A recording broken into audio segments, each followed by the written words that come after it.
What's up everyone? So today I'm going to be showing you guys how I ship video game consoles that I sell off of eBay. So as you may know, I recently picked up this console in my previous GameStop video. I picked it up for $75 off of someone at GameStop. I just recently sold it for around $150 on eBay, plus shipping. And so I'm going to show you guys how I package this right now. So we'll start off by wrapping this console first in bubble wrap.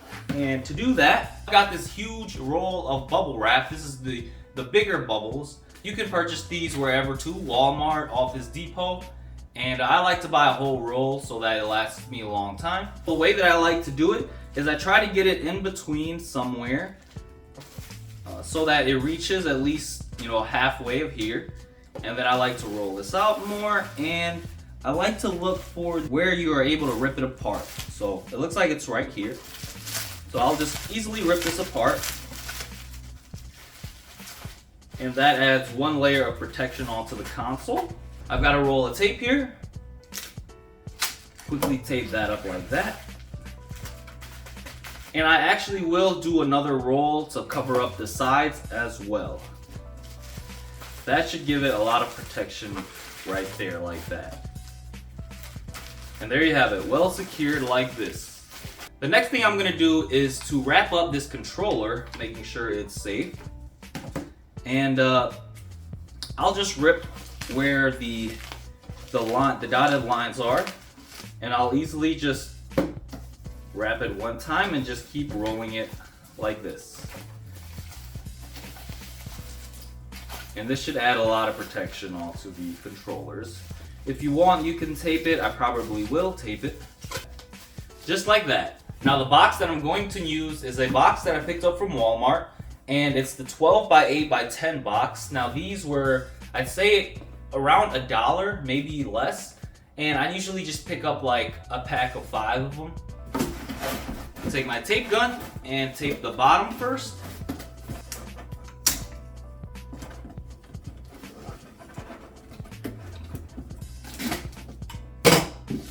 Just like that. Now the first thing you're going to want to put in your box is, I like to put padding on the bottom. And so these padded envelopes you can get for free on the website. You can order like a pack of 30 and just keep at home. I like to use these just for cushion. So it goes in like that. And I will put the console in first. I will be putting it in diagonally because it won't fit being flat in there. And so I think diagonal is the easiest way. Just like that. And I will just place the controller and cords on the side of it.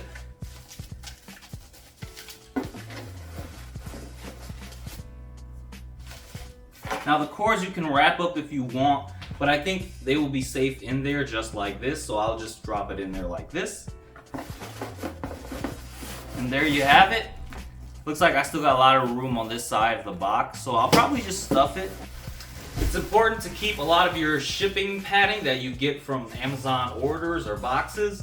I like to keep a lot of these bubble wraps like this, and so I can reuse them for this box.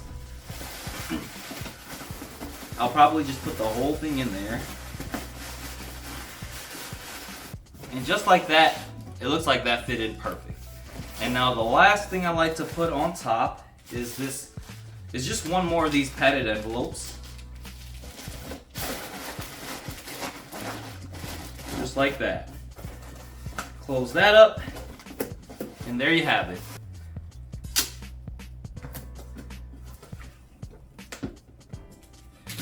Now I will show you guys on the computer everything I have to do to print and purchase the shipping label and place it on here. When it comes to finding the weight of the package, I purchased this small scale for around 10 bucks from Walmart. Man, Walmart really needs to sponsor me the way I've been purchasing all the items from there. And so we'll just put it onto this scale right now, and you can see it is 6 pounds, about 7 pounds exact. You can see that this right here is the pounds, and this right here is the ounces. It says 6 pounds and 15.5 ounces. Now, because it's a 0.5, I like to round it up. So it'll be 16 ounces, making it 1 more pound. And so I would say it's £7 for this package.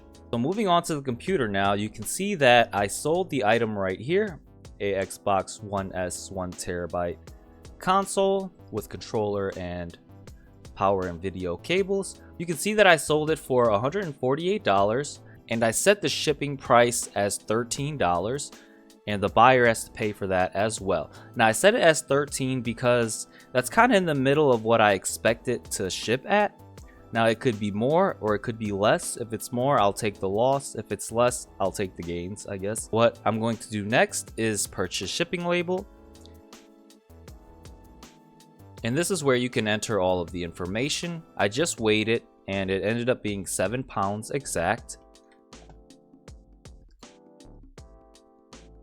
And for the dimensions, I'm just gonna go with what it says on the box. I actually did measure it too, and it was 12 by 8 by 10.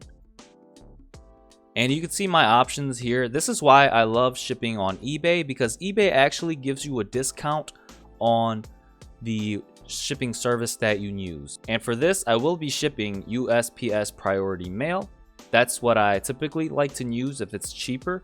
If it is heavier items and we're shipping to farther locations, then I will use UPS.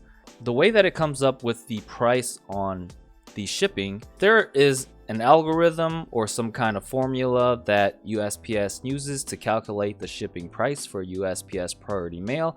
I don't actually know what that is, and I even tried asking someone at the post office to see if they knew, and they really didn't know either. There are a couple variables that I do know does take into effect what the price is. One of them is the location where you're shipping to. I live in the Midwest in Wisconsin, and so if I'm shipping to the West Coast in like California, then it will actually be a lot more expensive because of the way that the zones are split up. This person that I'm shipping to actually lives in the Midwest as well. That's why it's so cheap, around 10 bucks to ship. I made the buyer pay $13 for shipping, which is okay. I will take the gains for the $3. So once we have this selected, I will go ahead and purchase the shipping label with my funds. And once I do that, they will provide me a shipping label that I can print and tape onto the box. Now, to go into more detail about my actual total profits from selling this item, you can see right here that the buyer paid $161 for both the console and shipping. eBay takes a 12.9% fee, taking around $20 from this, and a final value fee of 30 cents, totaling up to $21.07 for total fees. And that leaves me with around $139. If you subtract the shipping label that I purchased as well, that'll leave me with around $130 for my net proceeds. Now, if you subtract $75, which is the total amount I paid for the console, away from $130, you get around $55. And that will be my total profits that I make for selling this console. And that pretty much concludes the video. Thanks for watching. I hope this was helpful. Please share any tips and tricks that you guys have in the comments below. And I'll see you guys next time.